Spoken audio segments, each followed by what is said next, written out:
পুনৰ পাকিস্তানে আক্ৰমণ কৰিব ভাৰতক। এইবাৰ ৰাজধানী দিল্লী আৰু মুম্বাইত আক্ৰমণ কৰাৰ সকিয়নি দিছে পাকিস্তানে। যেটো দেশৰ ৰাজধানী দিল্লী আৰু মুম্বাইক লক্ষ্য কৰি পাকিস্তানে এই মন্তব্য কৰিছে আৰু মিছাইলেৰে সম্পূৰ্ণৰূপে ধ্বংস কৰিব দিল্লী আৰু মুম্বাই।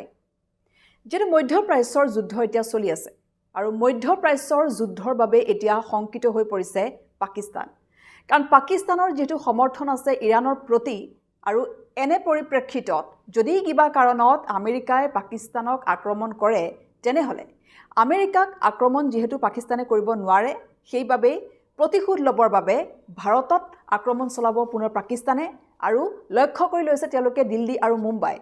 দিল্লী আৰু মুম্বাই সম্পূৰ্ণৰূপে পাকিস্তানে ধ্বংস কৰি দিব বুলি সকিয়নি দিয়া হৈছে।